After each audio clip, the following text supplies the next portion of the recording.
भाई आप लोग को लग रहा होगा गोल्ड इतना क्यों बढ़ रहा है और ये कब तक बढ़ेगा और इसके पीछे का रीजन क्या है। मैं बताता हूँ। एक नहीं दो तीन रीजन है, ठीक है। पहला रीजन है भाई अमेरिका। अमेरिका वो बच्चा है जो एक दो घंटे से ज्यादा चुप बैठ ही नहीं सकता। उनको कुछ ना कुछ खुराफाती करनी ही करनी होती। पूरे दुनिया में अशांति फैलाने वाला वही है। और दूसरा रीजन है भाई चाइना, रसिया, इंडिया, ये सब जो यूएस का डोमिनेंस है डॉलर का, वो कम कराना चाहते। बहुत ही ज्यादा टन के हिसाब से गोल्ड खरीदा जा रहा है इन देशों के। और गोल्ड ने पिछले साल 2025 में भाई 64% का रिटर्न दिया है। यानी कि 1 लाख का गोल्ड पिछले साल 1,64,000 का हो जाता दिसंबर तक आते आते। बहुत ज्यादा है भाई। जब भी पूरे दुनिया में अनसर्टिनिटी होती है ना, तो गोल्ड और जो सिल्वर, ये मेटल होते, प्रीसियस मेटल्स। और एक रिपोर्ट भी आ रही थी जो बड़े बड़े बैंक है जहां से पूरे वर्ल्ड का ट्रेड होता है गोल्ड का, वो लोग और गोल्ड खरीद रहे हैं। यानी कि फ्यूचर में गोल्ड का प्राइस और बढ़ सकता है। तो 1,58 से लेके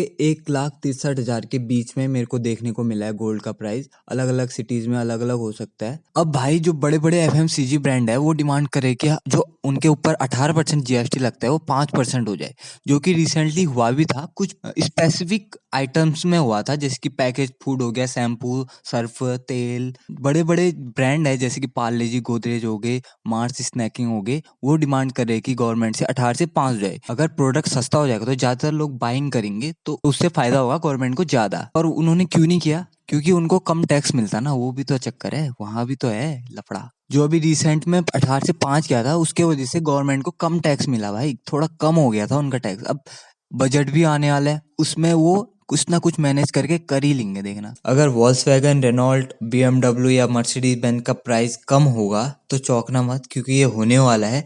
क्योंकि जो इन पे पहले 110% टैरिफ लगने वाला था वो अब 40 हो सकता है, क्योंकि ईयू और जो इंडिया की जो ट्रेड डील होने वाली है उसके अंडर ये आएगा। अभी के लिए तो इलेक्ट्रिक गाड़ियों में नहीं होगा, 5 साल बाद होगा, क्योंकि अपने वालों को भी तो बचाना होगा। यहाँ महिंद्रा और टाटा वाले भी इलेक्ट्रिक की तैयारी कर रहे हैं, तो पहले अपना सीट बेल्ट बांधेंगे तभी तो दूसरों का बांधेंगे। तो 5 साल के बाद पर वो सेम लेवल पे आ जाएगा। कुछ समय बाद ये 40% भी 10% को लेके आने का सोच रहे हैं। और ये सेंस भी बनाता है, क्योंकि यूरोपियन कार कंपनीज का इंडिया में मार्केट सिर्फ 4% है। तो इसको बढ़ाने के लिए वो कुछ ना कुछ ये टैरिफ वाला ही ऐड करने वाले हैं।